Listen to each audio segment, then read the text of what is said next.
so it's been well over a month since I've actually recorded anything. In that time frame, I upgraded the computer and I switched my audio interface, and it's a completely different setup in a lot of ways.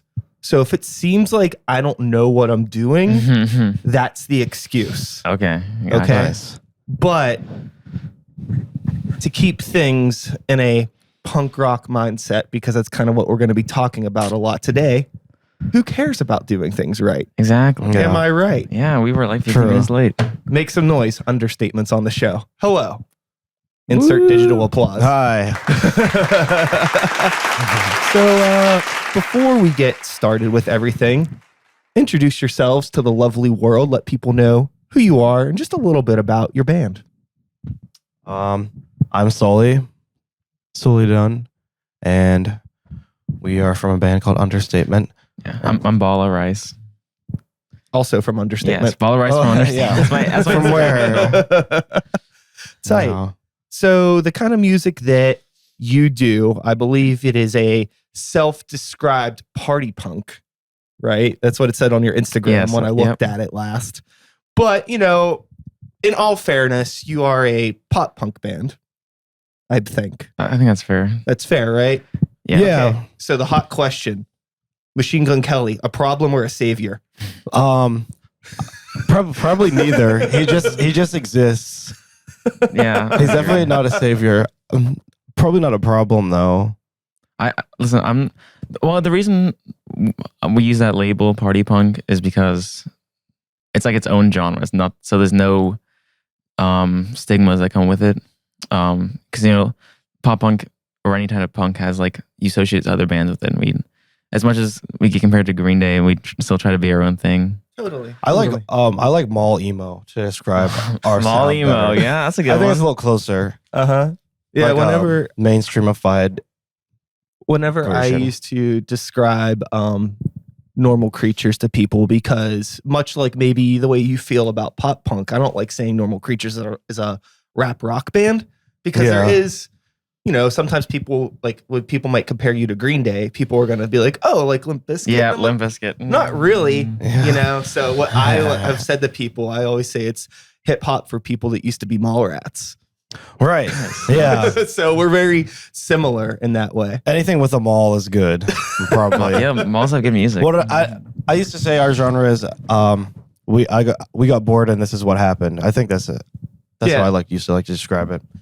Just got bored and decided to make a band. I think that the whole obsession over being very self-analyzing about what a genre of music is very silly.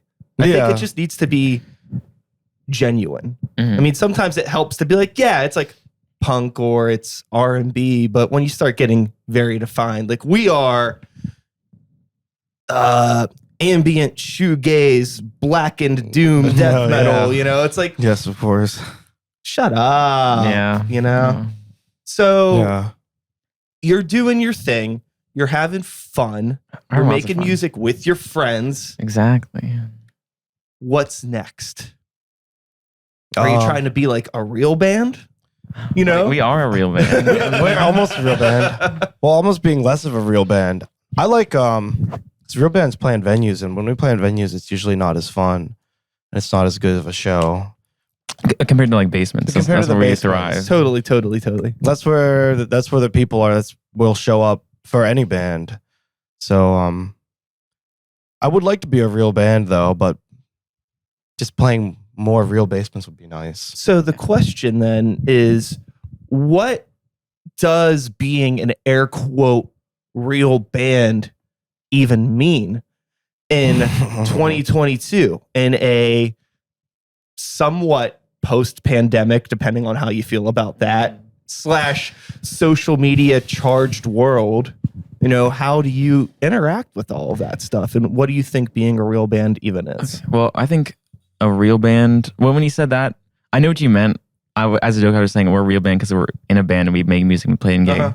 So we're a band and we're real, but as opposed to like I say as a fake band to be one that like, yeah, we're big things coming soon and they never actually do anything. Yeah, like I've been in a couple of those projects before, but what I interpret you actually meant was a band that's known beyond the local scene and beyond places they've played before.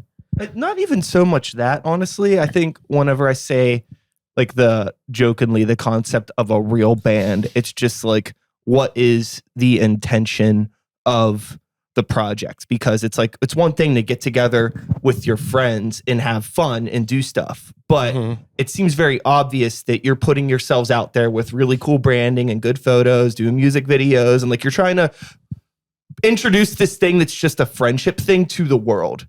Yeah. And it's like, okay, well, how are we going to engage with the world in a way where they're actually going to give a shit about us? It like challenges me all the time as like an unapologetic introvert that also wants to be very out there in the world. It's like, I always like have this weird threshold of like, how much of myself and my art do I really want to share with the world before I start to feel like uncomfortable, but I know that I need to put myself out there. I've always been really bad at like promoting myself.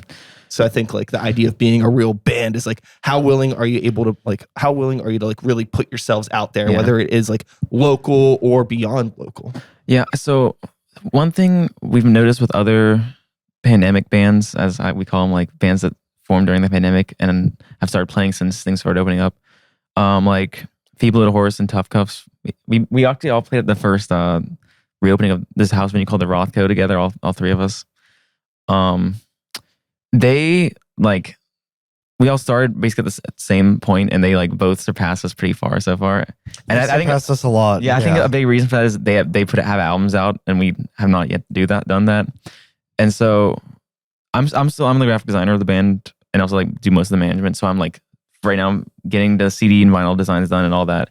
Then I'll shift my focus to like begging people to do write-ups and album reviews and get on more podcasts. I think that's the next step for the band, because every time I see like a friend's band or local band like get reviewed by someone to get on a podcast, I've like saved the post, I've screenshotted it, and I'm gonna message the same exact person and be like, hey, we're friends with them. I think that's the next step for us and how we are gonna grow. I got you. I think that those seem like all really healthy and productive things. And if it's taking you a little bit longer to get an album out and get things done, that's okay.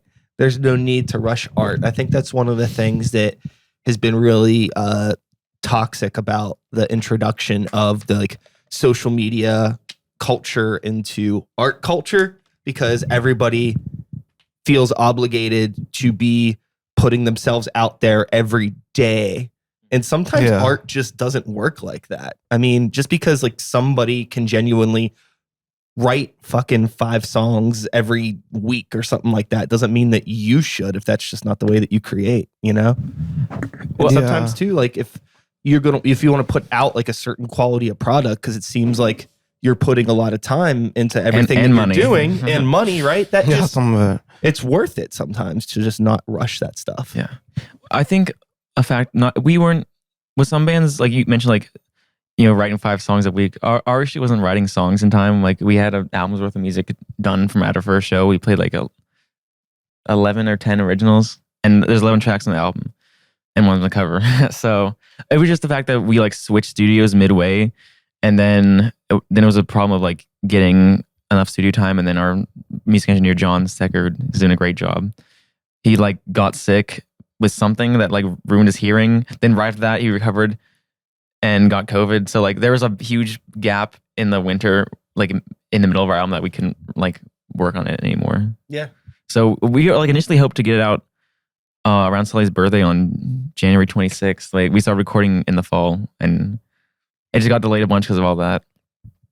But here we are. It's finally happening in like 2 weeks. So. Well, I mean, congrats on that. I always say that no matter what, if a band can manage to get something released, it's a huge accomplishment, because unless you're like in this world, unless you've tried to do it, it's really hard to understand how much time it takes. Everyone romanticizes the idea of like we can bring up Green Day again. Like they recorded Dookie in like 3 days or whatever. And like, yeah, okay, cool. Oh, wouldn't that have been great? Tight Yeah, for that's them, fun. right? That's just not how it works for everybody. You know, Mhm. sometimes it might take 3, 4, 5, 6, 7 months to just get a few songs recorded, just depending on your situation. So Yeah, I think it took like around probably 4 months, 4 or 5 months for us to record that album. Yeah, and we like we our first thing was Hello Cares. We recorded that in like April-ish. And like during that same session we recorded 3 other tracks that are well re-recorded on the album. So like we like intended to have the album done and start working on it way like almost a full year ago now. Mhm. Just think this Yeah. happened. yeah, Yeah. everything always takes a lot longer than you would expect it to or that you would ever want it to. But patience is a really important part of being an artist. Mm-hmm. Super, super crucial. So let's dig a little bit into your individual backgrounds. Pre-understatement. Yeah. What is beneath the surface of understatement? So Um, you start. Yeah. I was in a band when I was in high school. Called My Second Heart. And I was in a band called Glorious Step, and I was in a band called Punchy Pit. And now I'm here in Understatement.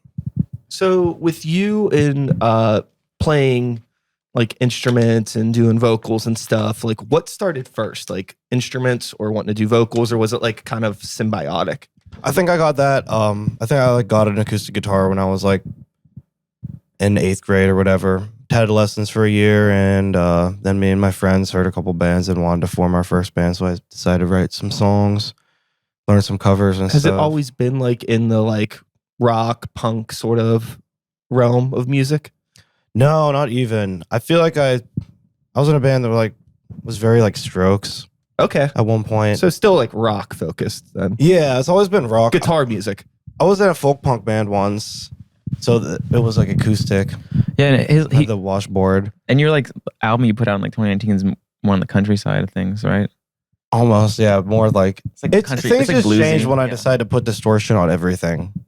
Then all of a sudden, that's when all like the punk pop punk labels were there. I've never really changed in my writing style. It just like one day I was like, I'm just gonna put distortion on everything now, and I never did that before. I was always pretty much clean in most of my bands. Interesting.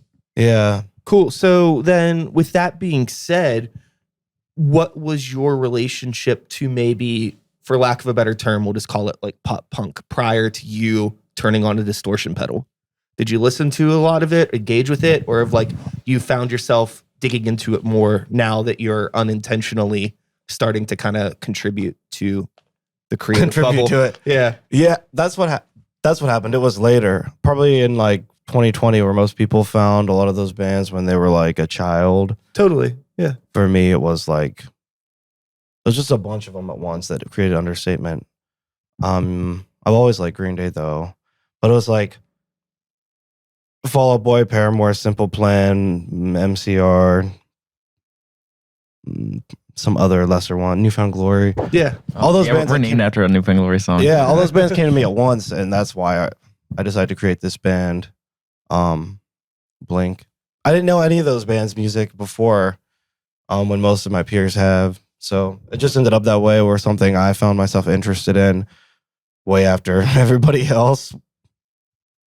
No, that's Yeah. cool though. I mean, that's a very genuine and real answer. And I think that's one of the things that's awesome, not only about being a fan of music, but also being a contributor to music, because the idea is to always grow as a musician and an artist. And there's been plenty of things that I never thought that I would be a fan of that I ended up one day I make something weird and someone's like, that kind of sounds like Bjork. And I'm like, Bjork, really? And then I start listening to Bjork and I'm like, holy fuck, I love Bjork. Oh, yeah, Who knew? exactly. You know, and it's like, you know, it wasn't all just like Iron Maiden and Megadeth and Anthrax and Cradle of yes. Filth for me. You know, that was like me at 14. And then, Nice. you know, by the time I'm like 16, 17, it's all like Bjork, Portishead, and all this like other like the complete opposite spectrum, but it's all music. It's all great.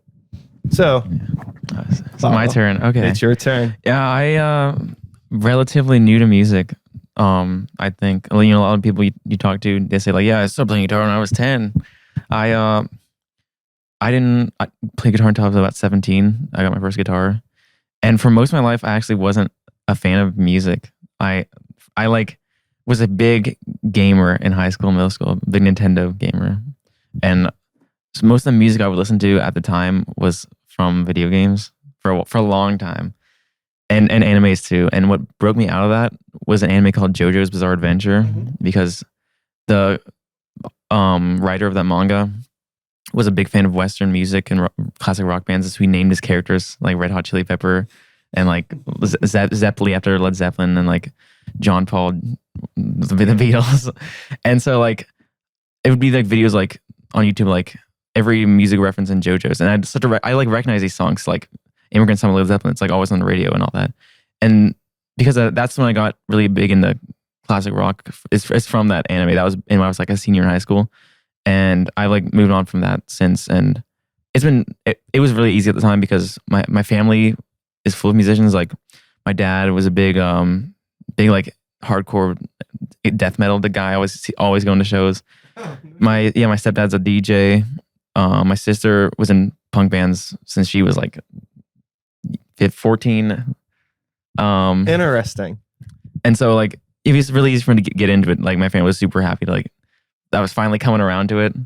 So I got a guitar when I was 17, and I think a little before I turned 18 I got a bass, and then I played bass. And I'm 22 now. That was only like 4 or 5 years ago. So I'm super interested in this because I find that sometimes when I talk to people that didn't have like a big interest or involvement in music in general, but maybe they were into like video games or anime and things like that, they tend to maybe not have other siblings or family that was into it, just so it just wasn't something that was even around the house, right? But that's the total opposite for you. Well, but I wonder if maybe like there was so much of it that it wasn't maybe like a rebellion, but just kind of like, well, everybody else is doing this, so there isn't something that's like exotic or weird or different about it. It was just kind of like normal, so you probably didn't think much about it. I think it was more so back then my sister and I didn't get along, and so like because she liked that stuff, I was like, when I first started liking Green Day, I was like embarrassed about it because like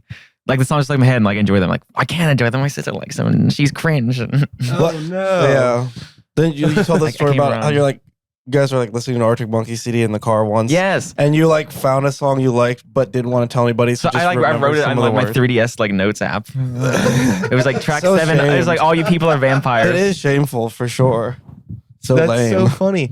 So I mean, not to stir the pot, but like, how is your relationship with your sister these days? Oh, it's really good. Nice. Yeah, you've turned it around. Ever since I got into music, we've been big besties. So what was it then that like made you not like, so you used the term cringe, so I'm like curious about that. Like what was it about it that was like cringe? Maybe not necessarily, we don't gotta throw your sister under the bus, but maybe just the culture in general.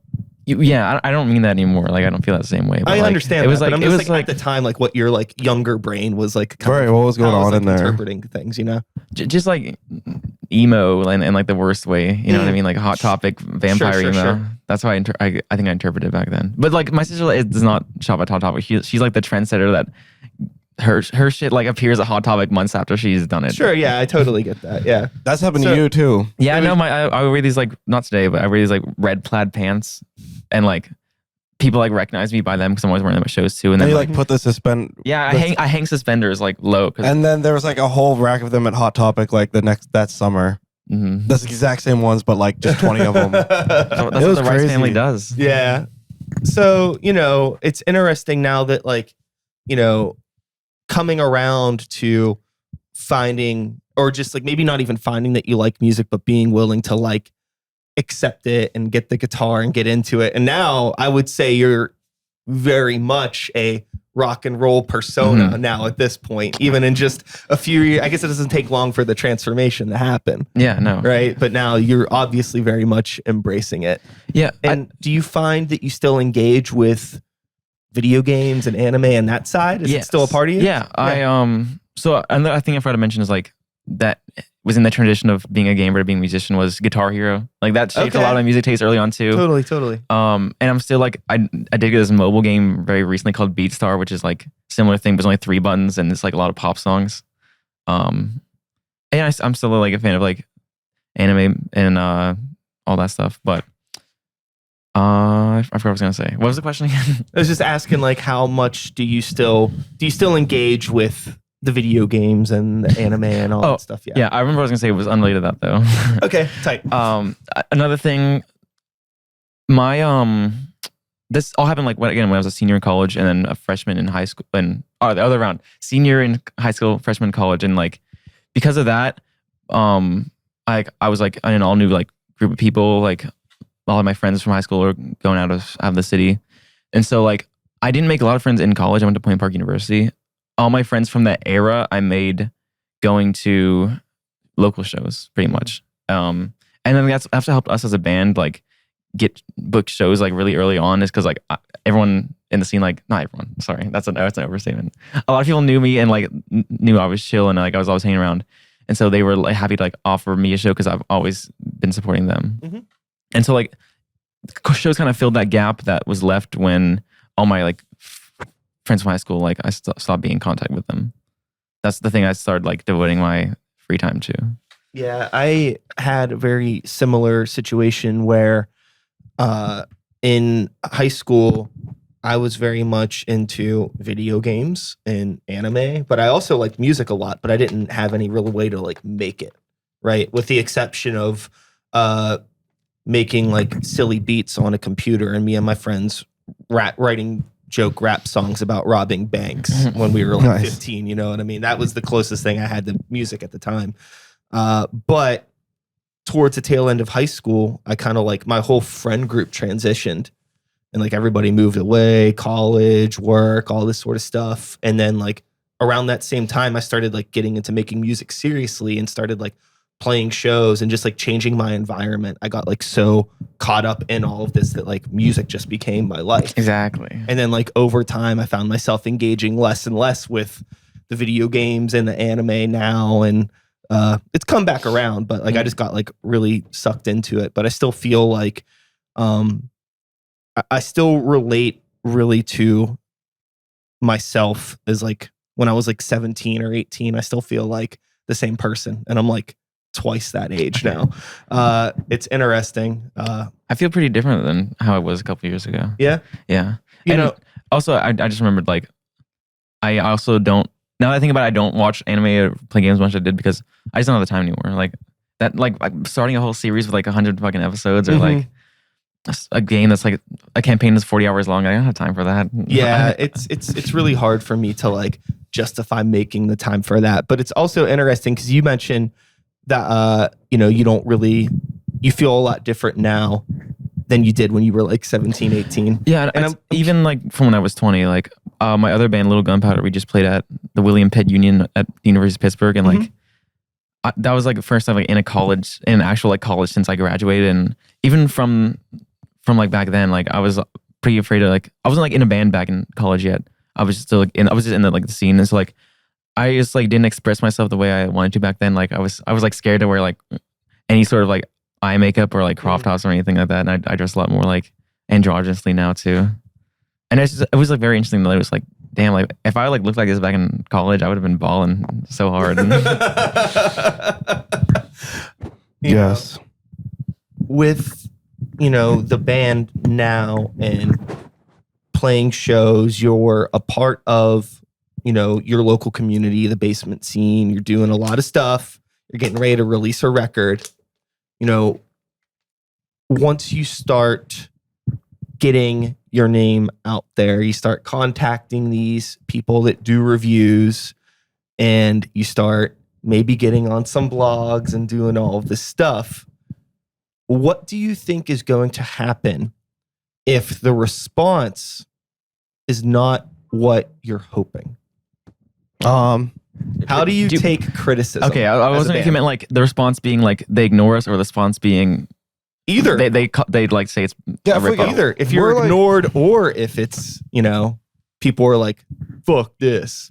Because there's always the risk. Sorry, I don't mean to cut you off, but there's always that risk once you get outside of that bubble, right? Of friends and family and local community, when it like really starts to get real, for lack of a better term. And I'm curious if you've had like any thoughts or experiences with that and how you want to like deal with that. Well, I think we've always had a nice amount of Haters. We've never Yeah. had a bunch of good responses all the time. It's like, even with just shows, it's like you'll play 4 shows and only one of them will be a really good one where like everything goes right and all the people are there and it's dope. And with the releases, it's like, most of the time it's not really going to get streamed a bunch. It's just how it goes. We were saying how like some like hip hop, for example, gets a lot more streams than like our genre usually does. Yeah, because they pay for them. Oh yeah, some of them. I just think that genre is more, the market More is conducive. it's more like online, whereas like to be successful in bandy, like people, you got to play to people. Like, I think, and I think we're a lot. No, we're not better live, but there's a big experience live that you don't get from the music, and that's, I think, we try to go really hard with our stage presence. I agree with that. I think too that a lot of hip hop and pop adjacent music gets a lot more streams just because it can be played in shopping malls and restaurants. And I mean, some places will play punk too, but it's definitely not as much as those other types of music. So I think it's being played more, but I don't know if it's like actually being played by active listeners or if it's just being like pumped into the abyss of like, a hallway in a mall or a bathroom, Taco Bell, whatever. If I heard our song in a hallway, I'd be really hyped. I wouldn't even care. I'm like, yo, Taco Bell. Let's talk about it's good taste. Let's go. Yeah. Yeah, I guess the takeaway is if we got a good response, then it would be very surprising. And it really would. Like somebody did a write-up the other day and you found it on our song and we weren't expecting that at all. Some like And random it was a good review. publication from London. They don't have that many followers, so I think they're new, but reviewed motocross. Just said like, yeah, this feels right at home and like in the 1993 scene, and I can't wait for the next stuff. I don't know. It was nice. Awesome. We got pretty Green Day, of course. That. Yeah, it was just I don't even know who that guy was or how they know us, but That's great. And honestly, if I was you, I would not be offended about being compared to Green Day because they are very good songwriters. Yeah, I know. Incredibly good songwriters. I don't know about these days. I haven't really kept up with their newer discography, but I'd say easily the first half of their discography, anything pre-American Idiot, including American Idiot, I think all of those songs are fantastic. Yeah. And I'm not even a huge Green Day fan, but Real recognize Real. It's good. Yeah, it's all about the songwriting. And people they always say like early Green Day. That's not like usually when they like that's what they say. And like the guy in the article, he mentioned Dookie. He said 1993, even though didn't that one come out in 94? It did come out in 94. Oh, he's a fake fan. I'm just sorry if you're not watching this, Michael Beck. We love you. Oh well, I mean, keep in mind we were taught those songs could have been a lot of those songs. I think there's some versions of a couple of those songs that are on earlier Green Day records, and they were probably playing a lot of that stuff live around 92, 93. I was just busting his balls. Yeah. So, I guess the question that I'm leading to here then is like, what is your concept of success then? If you're jokingly gonna be surprised that anybody's going to say anything nice, right? Like what is the end goal and the concept of success for Understatement right now? I'd say right now it would be, because we just did our first show not here in Pittsburgh, maybe 2 weeks ago. And Nasty Natty, Cincinnati. I feel like, nice. Where'd you play? It was a basement venue called The Pit right by the University of Cincinnati. Cool. It was really cool. It's like what we do here a lot, but out there. Nice. Yeah, I feel like that would be a definition of success, at least for me. I don't know how you feel. It was going to more other cities and trying to do the same thing. How do you feel like the set went? It was one of our worst. Oh no! out of like 23 or 24, it was definitely in the bottom 5 or 6. The show though was great. The show was probably in the top 10 for sure. A great crowd. All the other bands fucking killed it. But the show itself was awesome. Our drummer Brett, the kick pedal broke 3 times, so we had very long gaps in between our set, and like they just killed the energy, killed like our energy, killed that crowd's energy. It killed the crowd's energy. I understand, but the kids were all there. It was a very healthy scene. And we got a bunch of compliments after, so. But maybe it was it was pity compliments. We got more followers than we would have if we played here because all all the people that would see us already know us. So yeah, I was gonna ask like, what about that set did you? What happened during that set that elicited the response that I got when I asked about it? Was it just the kick pedal? it really Caused was everything. It really was. Yeah. Like we were doing really good right before that happened. We played the first 2 songs and people were getting into it. People were never seen us before and around and stuff people tend to do. And then all of a sudden we have a 6-minute break. Sure. Play a song and have another 3-minute break. And like other then another 2 and then another break. It's all right. It happens. It was a learning experience. But doing more of those and hopefully successful, I would say would be a nice thought of success for Understatement. Right. Like I have a slightly different now. idea. Mhm. That's a good one, of course. But in terms of like measuring success, it'd be cool to like play a show we played on Tuesday at the Spirit and it wasn't a big crowd because it's Tuesday, and we played with bands who we haven't played with before. So like I feel like I've heard this from other people too, not with us specifically, but like you're more likely to go to a show if 2 bands you like are playing. But if just one and then like a bunch you don't care about, like you're less likely to go, especially if someone like us who's playing all the time. So like my idea of success, like being able to play a Tuesday with bands that aren't like affiliated with us and like filling it up at like a Spirit or at like not the Funhouse, just like for like immediate success. Or not like that's not like the end goal, of course. And then also getting like breaking that 1,000 streams threshold on Spotify, because that's when it starts showing the number. Just on one of our songs, like naturally no like getting it posted. I would be so happy if that happened. Also, there's a lot of bands that it's like the opposite. I feel like we want to play with, or maybe we played with once that we would like to play with. Well, yeah, again, that too. But that we never get around. That never happens. So I feel like we can do that without being successful, though. I think that one of the things that is super crucial for a lot of bands starting out, or even bands that have been fucking playing for 5-10 years, I don't give a shit. Mm-hmm. A thing that really holds a lot of these bands back is that they're only playing with the same 3 or 4 bands, and that's it. And it seems like there's usually either like a lack of interest in making friends or feeling like they need to only play shows with bands that sound exactly like them, or they don't want to play in parts of town where they don't think that like their friends are going to want to go. And there's all these dumb excuses. And I feel like if the idea, if you want to like continue to make fans or just meet new people in the scene, you should always be trying to play with people in different bands, regardless of genre. Again, back to the beginning of the conversation, fuck genre. It doesn't matter. It's like if you're in a room with bands that are all loud and fun and there to have a good time, their friends that come are going to be people that want to be loud and have fun and have a good time. And that's the energy that y'all need. And I think that, it's cool that you got to play that show with bands that you hadn't played with before, and just like they were really good. Keep fucking pushing for that, because that's like really going to help you grow locally, which is going to help you get more shows outside of here. Yeah. Easily. No, that makes sense. And for our album Alicia we have coming up, we're playing with Lifeguard and Backlight Sound, which we never played with either of them.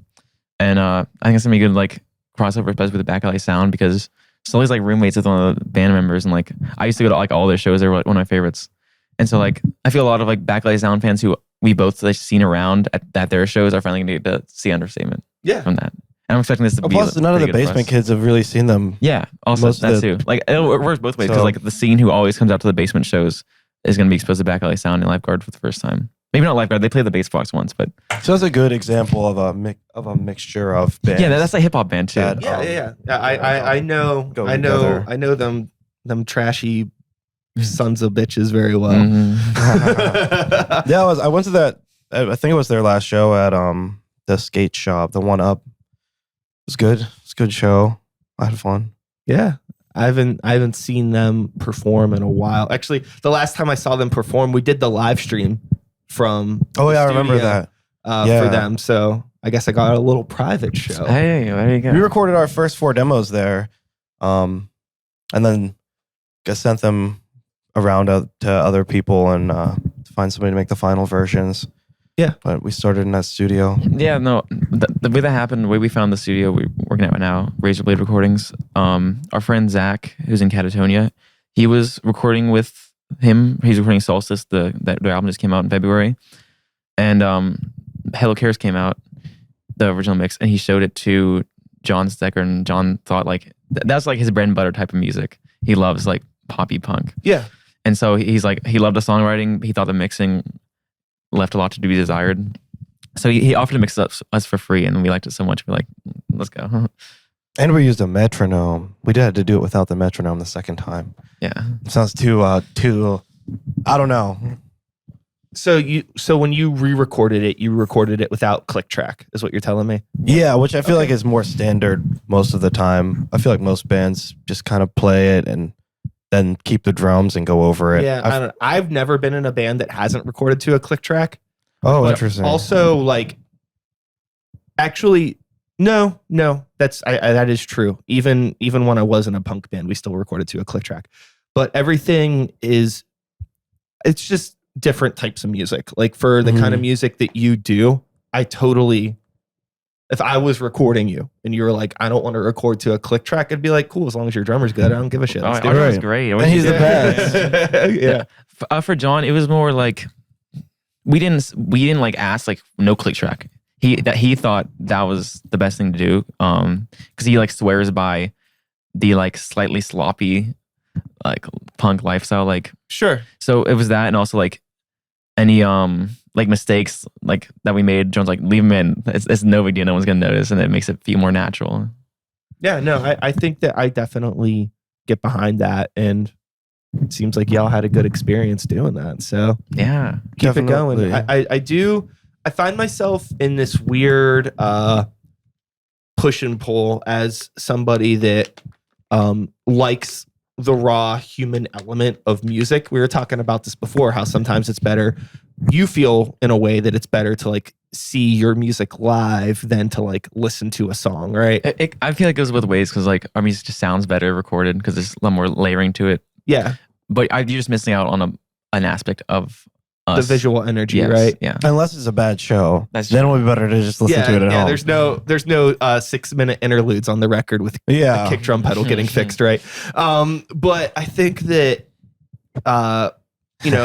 with that being said, and it's like I like the raw human elements, but also like me being somebody that records a lot of music, I'm so into production and like you just said, like layers and making things sound larger than life. And it's like, how do you find the right balance of those two things? Because it's so easy to like make everything on a studio recording sound too perfect, right? But you could also make it sound like sometimes it could be too raw, like not produced enough. And that it's like interesting with, especially with the kind of music that you do, anything punk adjacent, like finding that right sweet spot that's just right where it needs to be.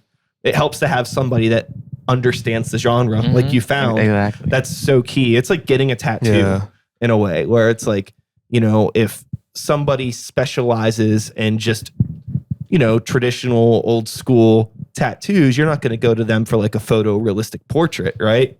In the same way, if like you go to somebody that specializes in recording like hip hop or more like laid back sort of vibes, you can't expect them to produce an adequate punk rock recording.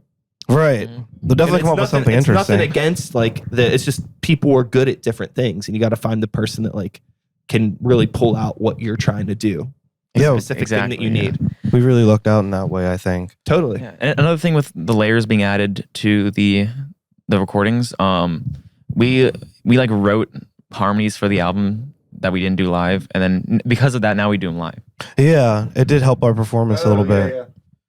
I think sometimes you can get into a situation in a studio where it almost becomes like not necessarily like band rehearsal, but you're able to do things that you can never really work out in a rehearsal space because you have it like on a computer and you can like sit there and play it back and kind of go over every little nuance and like, oh, that's what you've been playing the whole time? I didn't know that. And then like there are you can definitely adjust things and, tweak it. And yeah, the whole process of recording, I love. It's like my favorite thing about being in a band, honestly, is recording songs. There were definitely a lot of like interludes. I don't know, what do you even call them? Like little licks, like branching the gap between like a chorus and bridge, or that I like never actually knew how to play. And when we were going to see, I'm like, oh, like that makes sense. Okay. Nice. There's only like 4 tracks we have, stuff like that I finally play now because I guess when you like taught me the song, like I just the pop filter came off. I saw it was like hanging on for dear life. I was curious how long it was going to stay on. It's back. Well, I'm good. It worked out that way. That you learned whatever parts those were in the studio. I don't know. No, it's definitely part of the process. It's really, really hard. I mean, your band's only 3 people, but imagine being in a band with like 5, 6 people, you know, and trying to get everybody on the same page. Like a back alley sound. There's what, like 6 or 7 people in that band now? That's a lot. That's a lot of coordination to make happen, right? I know 3 seems like a lot sometimes. So having more. My other band I'm in is a 5-piece, and like it's like we play with a different lineup every single time because someone can't make it, you know. And so at this next one, tonight we're actually playing. Drummer couldn't make it, and we're playing out in Morgantown, so we're just gonna do 2-piece, guitar, bass, vocals, and then on Tuesday we're playing at Roboto. Drummer can't make it again, so we're gonna try to practice it if we can pull it together in time. I'm gonna play drums, and the guitarist is gonna play bass, and then our singer, who sometimes plays guitar, is gonna play the guitar the whole time. That's gonna be an interesting one. Where's like Dan at? Dan had to work. Yeah, I can get off that day. Who needs work? Exactly. Musicians can't have jobs like that. Yeah, like you can't have a job. You don't have a night shift job if you're a musician. Like I work usually like 11 to 6:45 ish. Those are my shifts. On some days I have 2 jobs, but I always have time to like go to a show after that if I want to, which it works out. And I can like stay up late because I don't have to start working till 11. Yeah, that's like the ideal like musician shift, I think. I think that it's really hard because you put yourself in a position where it's really hard to judge how and why other people decide to do things that they need to do. Unfortunately, like, why do you work that job? When simultaneously it's like, well, sometimes finding a job isn't the easiest thing. Yeah, like it's very difficult. Yeah, like, especially if it's like a job that like you like, you know, I mean, if it's something that like you don't like and it's affecting the rest of your life, then that gets like really toxic. But if it's something that like if it's a decent job, it's hard to like back out of that. But also one thing that really took me a long time to figure out is like, just because like somebody is like your close friend and because like they're really good at what they do doesn't mean that they're not fucking up your band. And I'm not like calling anybody out here. I'm just speaking from personal experience in this situation where it's like I've been in bands that I felt were really good and we could have done a lot more, but there was people that were being that were holding it back because of needing to be at work or needing to do this or that. And it really boils down to this thing where it's like, I understand that like you're into all that stuff and like I support you, but also like, is this like what's good for me? You know, like there's like this fine line of selfishness where it's like, am I being selfish by wanting more out of you, or are you being selfish by holding us back? It's like it's like such a moment, a really hard conversation to have with people. But I would definitely encourage it if you ever find yourself in the future dealing with that with people, because ultimately, like you mentioned, you know, you have your jobs that you do, and you still find time to go to a show if you want to because you give a shit, and ultimately. Sometimes you'll find that some people just don't care as much as they may say they do.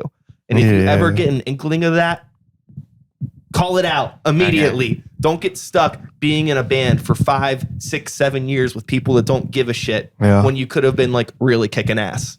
Speaking from personal experience. All right. That's a good lesson. Yes. We've seen some of that with some of our ex-band members from the early iterations of Understatement. Yeah, it seems like the both of you have already been in several music projects, right?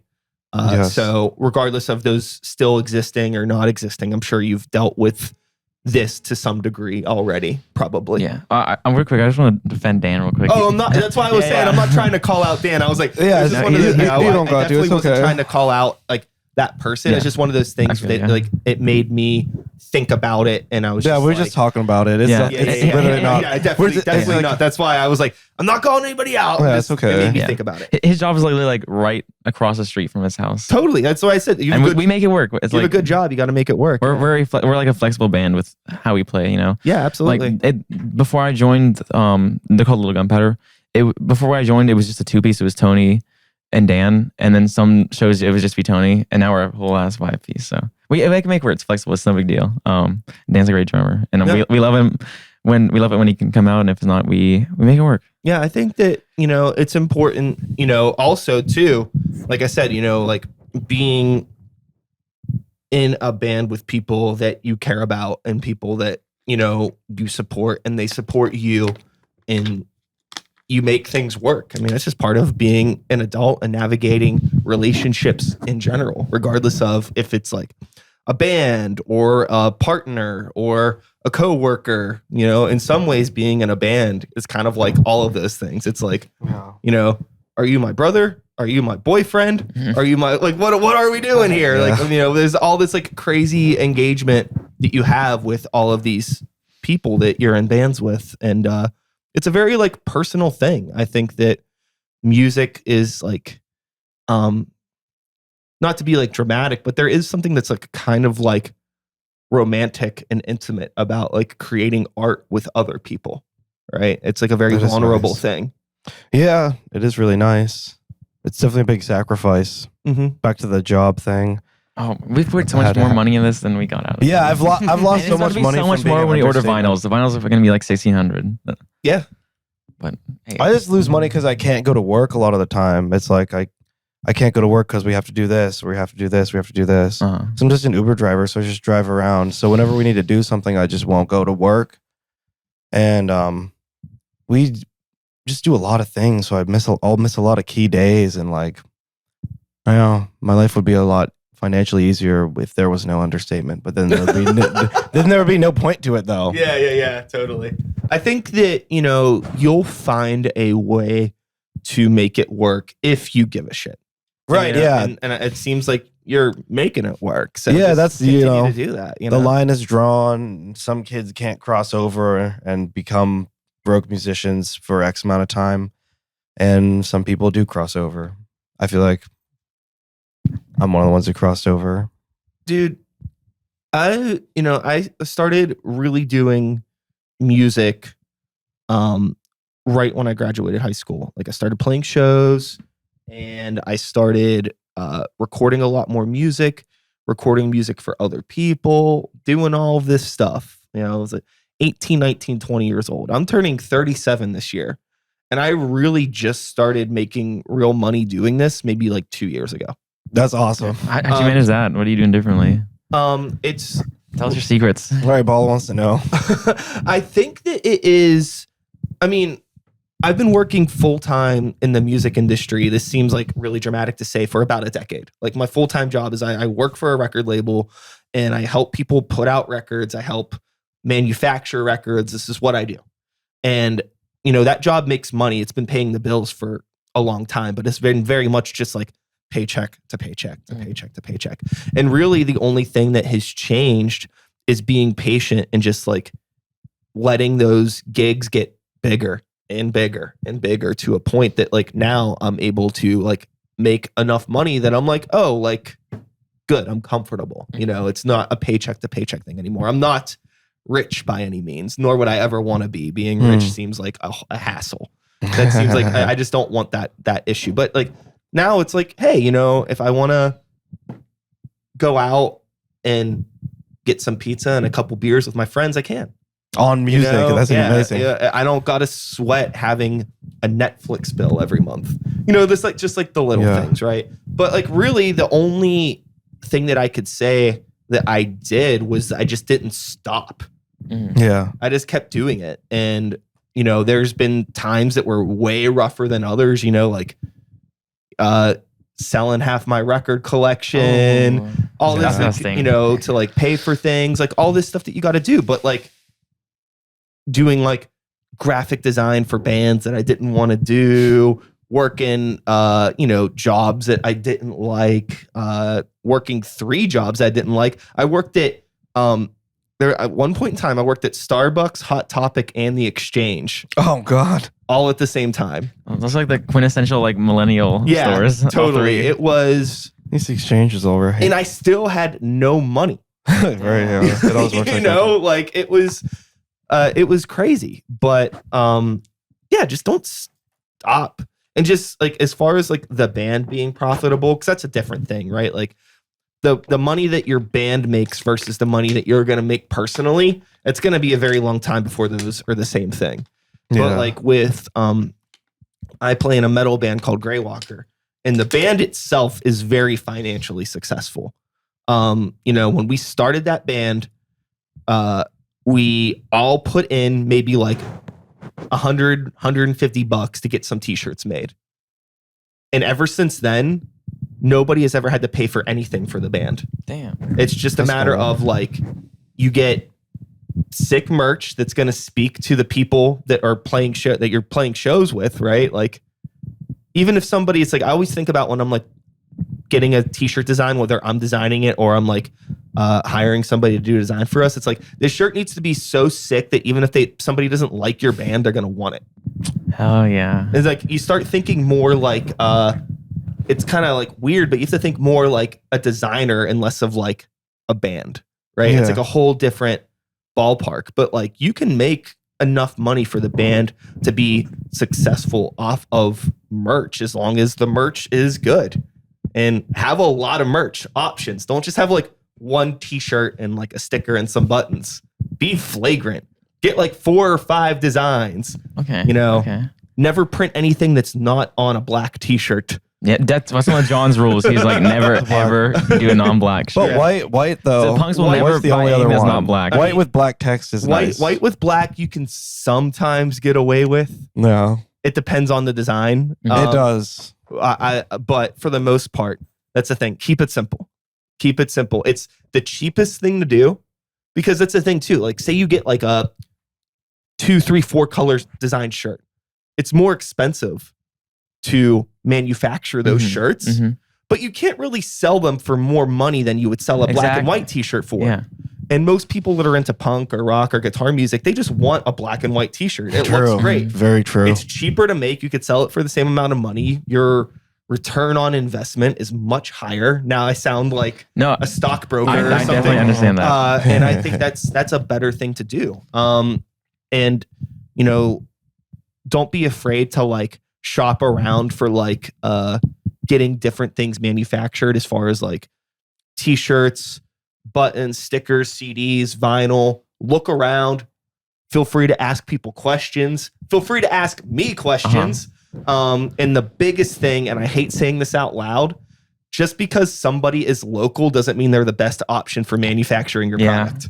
That's fair. I've definitely gotten, I mean, there's a lot of local businesses that I do support that I still work with, but I've definitely gotten burned by some too that have like, you know, I've paid a little bit more money to get something manufactured from them because they are an independent business and I want to support. But then when the product I get back is like shit, it's like, I've given you a lot of money for shit. You've done a bad job. I don't care if you're local, if you aren't going to hold up your end of the bargain. But I'm ranting. Wow. Sorry. That's good. That's awesome though. Bala, where does our merch come from? But yeah, I think that Internet.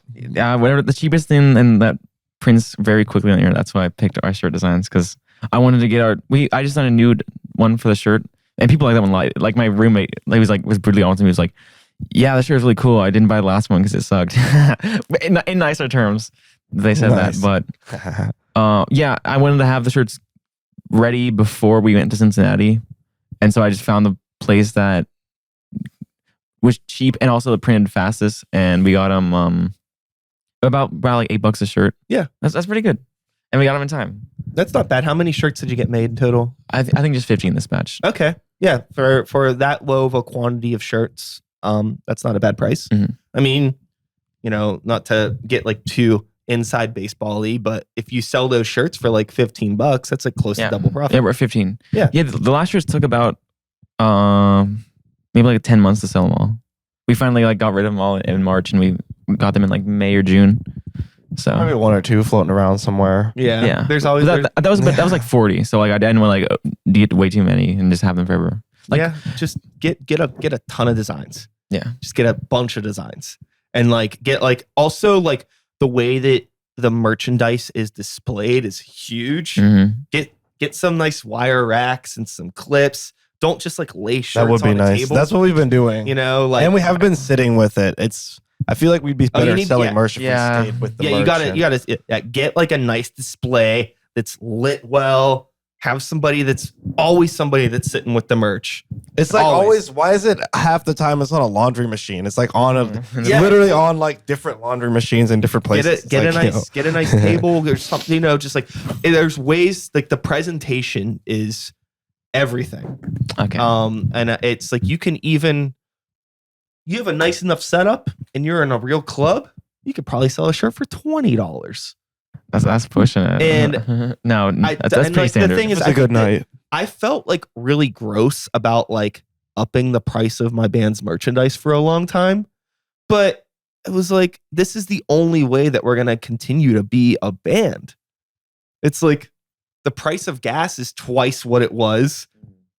So why not make my shirt an extra $5? We're all driving to get here. It's like True. there's cost in this. Yeah. So, and I think most people that are going to support you are going to understand that. And they probably won't even think twice about it. Trust me. People spend $20 all the time on way less things, way less cool things than like a shirt that they can actually have.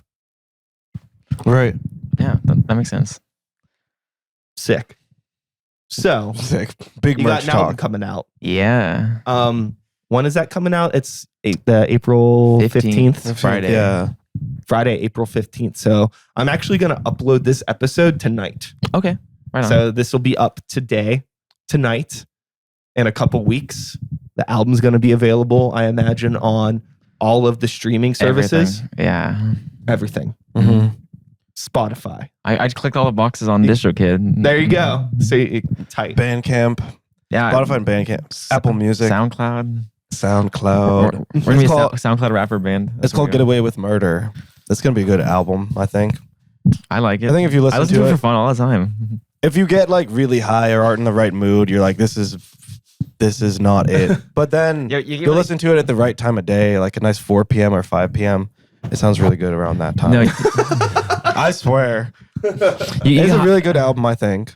you get high and listen to it, you'll start to notice that there's like Sully's chain dingling in the background of songs and like sniffles on this other track, and there's a dog bark in one of them at the beginning. Very subtly, that you have to be like high to like notice. Yeah, Yeah. I got you. What's So the- like, yeah, you gotta I feel like it gives a you character a gotta little awaken like your mistakes. third. You know, there's Your like the third third ear. eye. Yeah, I was third gonna say ear. The third ear. The third ear. The third year, That's a new Awaken thing. It. No, yeah. And the cover looks really cool. And Paul, you're just doing like the inside cover. We got like a nice collage of pictures of a bunch of us just hanging out with people and something really mushy like that. Like you open the CD and see a bunch of pictures of like us and our friends just hanging out or maybe at a show or Yeah. doing stuff. I think it. Yeah, It's gonna we be cool. decided to make the album cover like very like nothing like basic, you know. It just the name on like a textured background. That's what Sully wanted, and I like took that design challenge for myself. I got to make this look as cool as possible. That's why I feel like we'll bring up the name on black. our streams because just put our band name right there, because most of our other releases, our band name is kind of small and in the corner, so people might not understand what they're listening to, or like there's a lot going on in the art. So just make something really simple, and so they know to click on that one instead of some of our singles as the main thing to listen to. Yeah. Finding the air quote proper way to brand your band is so fucking difficult, but simultaneously it's so easy to overcomplicate it and make it more difficult than it needs to be. Yes. It's like that fine line, especially when you're doing anything like, it seems so simple in terms of like rock, just like edgy text, black and white fonts, you know, but Yes. you want to like have some personality to the branding that like establishes you, like your identity, and is maybe almost as unique as like the sound that you're trying to put out there, so people understand what's going on. Because they're gonna like, chances are people are gonna see your logo, they're gonna see your t-shirt design, they're gonna see your promo photos before they listen to a second of your music. Mhm. So like, how do you make that inviting, and how do you make that as like engaging in to draw in the right people so they want to listen to it? You know? It's No, an interesting thing. I feel like I got a pretty good grasp on that because I do all our designs. I went to school for graphic design. And even just our logo itself, I think, is very like, it strikes the right balance between like edge and like pop and like cleanliness. Because like the font itself, like if it was straightened out, it looks like a very like, you know, I don't know, like poppy font, you know? Yeah. But it's like a little tilted, and then like we have like grit all over it and like cracks to make it like the edginess. But then the colors are really bright too, so it factors into the. And I think it like exemplifies our sound. Yeah. A lot. No, I think the one thing that has really, you know, stood out just about your stuff so far to me is the branding. I think it's branded really Thank you. fucking well. So keep that up. And it's never changed. It's very beneficial to have somebody that not only has the skill set but the vision in the camp. Mm-hmm. You know? I know. Me and Brett, our drummer, have no idea how to really do any of those things. Like I don't even have a computer. Like, someone like asked me like, how'd you make that? And I'm like, I used Photoshop. I don't know what you're asking. Yeah, so it is definitely nice. And I think Lisa's gonna make like a really great portfolio piece when this all. I it's not gonna be done, but like I'll just have like whenever I'm like trying to apply for like big boy graphic design jobs. Because I've been working an internship for like 2 years. That's paid. That's one of my jobs. Nice. Yeah, that's pretty good. But just this massive like portfolio piece of like months and months worth of content that all like is linked in the same like brand identity, and on top of that, like I did a lot of like the managing and booking for my shows, and so that like also looks good on a resume that I ran a lot of this. I run the social media pages and all that.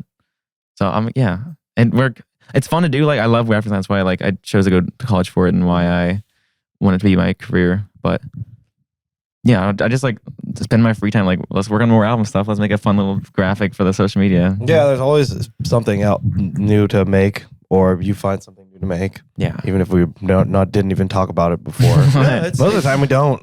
It's good. It's good to have that because trust me, having the opposite of that and just being a band that exists but neglects to let the world know that you exist is incredibly counterproductive. I know, yeah. That's so many hardcore bands in the city like don't have social media. I'm like, how do you operate?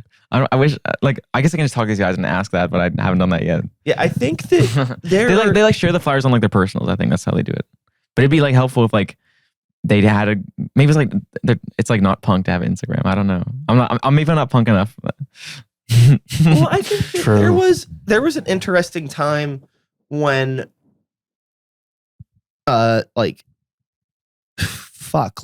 Instagram first became a thing where it was like, should our band even have an Instagram?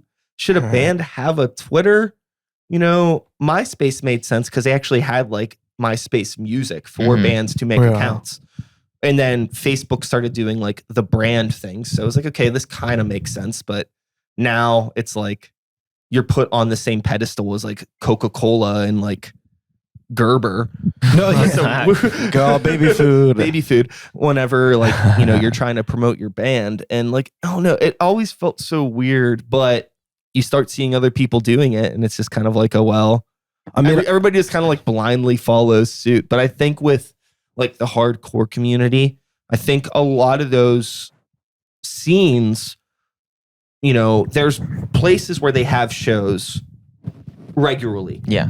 And people are going to go to those shows no matter what. That makes sense. You know, so the bands are going to get found out about regardless, you know. I think that from personal experience, you know, with some of my bands, I feel like there are a lot of people that come to our shows that I don't know or ever see interacting with us on social media. And then there's a lot of people that interact with us on social media that never come to our shows. Yeah. Oh, we got lots of those. So there's it's almost like there's two different worlds anyways. You know, it's like a lot of the people that are at the shows aren't even online or engaging with us anyways.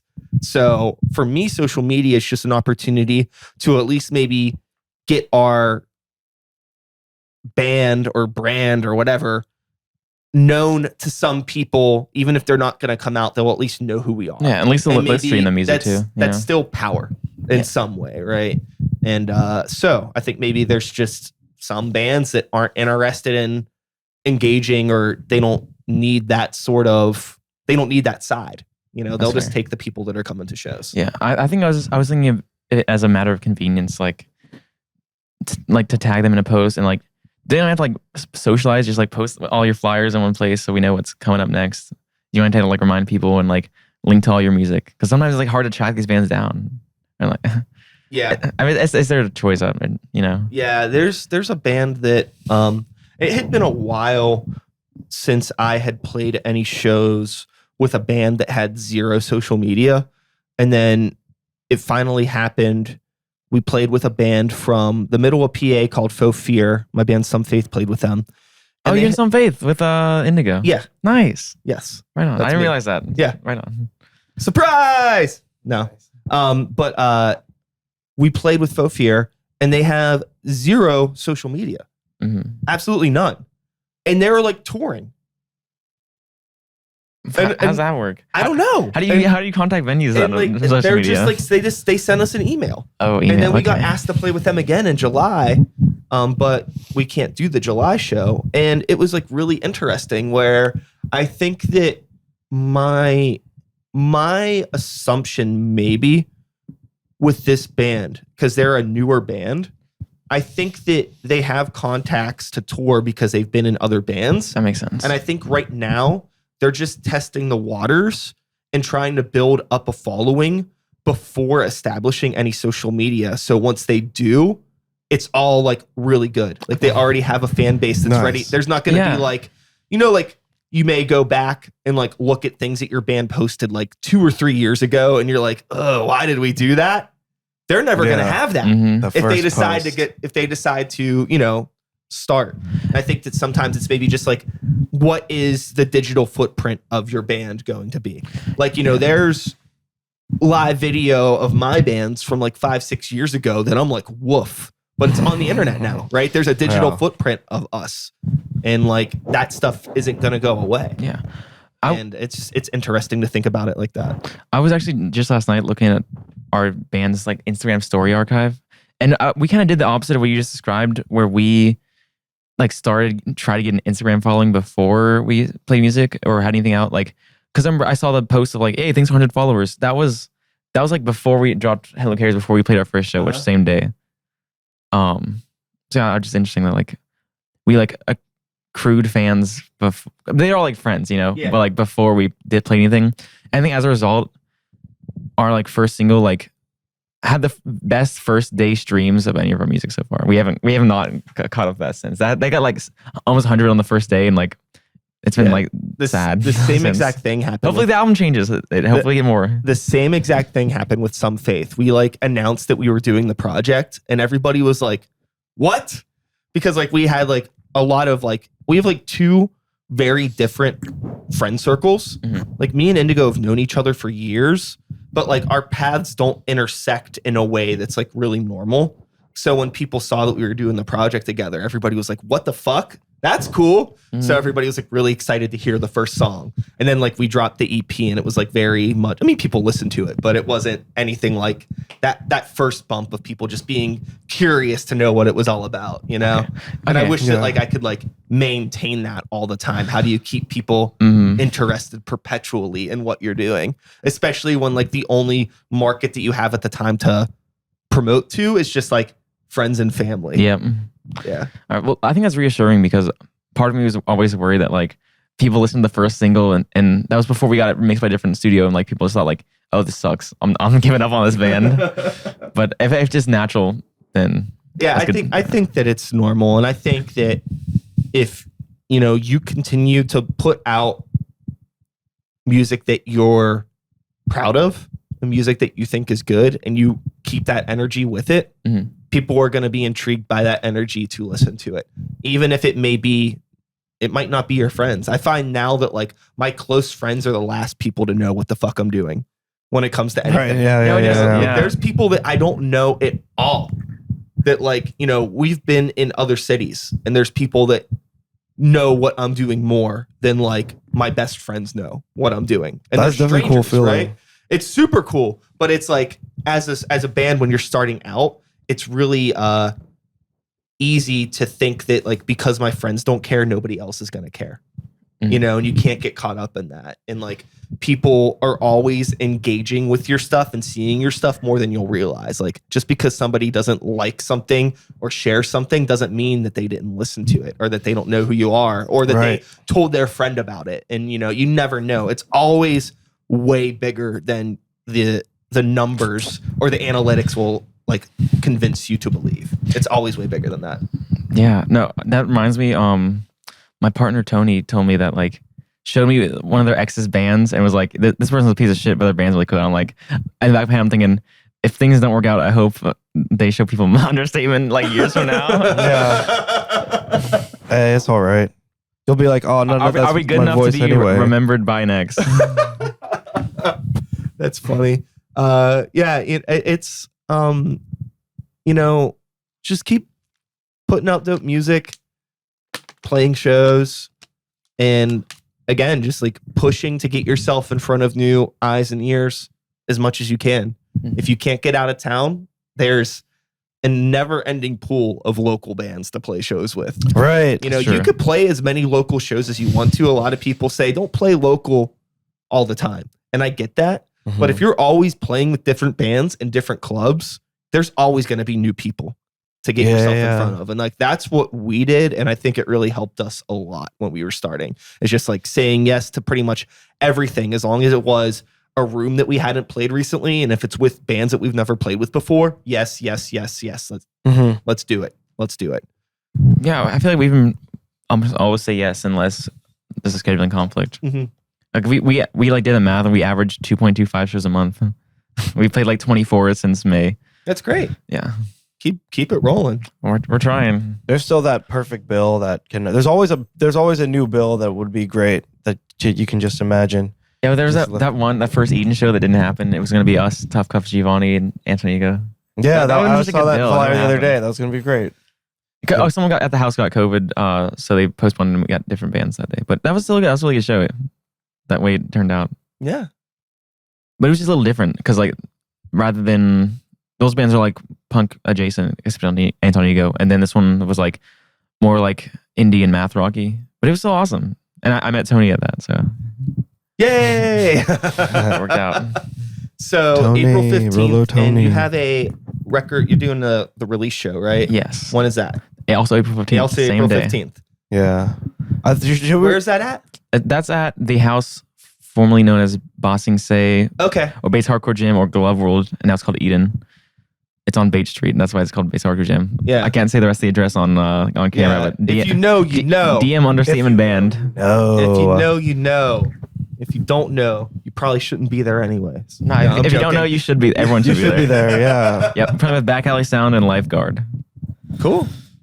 Well, I think a hefty congratulations are in order. Thank you. You've done it. You're just at the start of what will hopefully be a very long, prosperous, and healthy journey. Yeah. Right? I'm hoping. Thank you. Yeah. Hell yeah. So with all that being said, I think we can wrap this one up. Be sure to follow them at Understatement Band online on your preferred social media of choice. And if you don't wish to engage on social media, it's kind of weird that you're listening to a podcast. I don't even know how you found this if you're not on social media. But in that rare event, find some way to go out and catch them and see them. Chances are, if you're still listening or watching, you're probably close friends with them at this point. So you should be going to the shows anyways. And if you're not going to your friends' shows, but you're listening to their podcasts, screw you. Right, go to the show. All right. It's time to end the beat. Stream. Yeah. End the beat. Yeah. So is that about it? Anything else you want to throw out there? Yes. Stream Motocross daily. Yeah. Our song Motocross. That's a really good song. We have a music video for it. Yeah. Well, almost at 250 It's views. Understatement Rule 1. Stream Motocross daily. Every day. Until it gets to more views. Awesome. Well, cool. Thank you. Thank you both for coming over, and that's it. Yeah, thanks. That was a lot. podcast. We did it. That was fun. Hell yeah.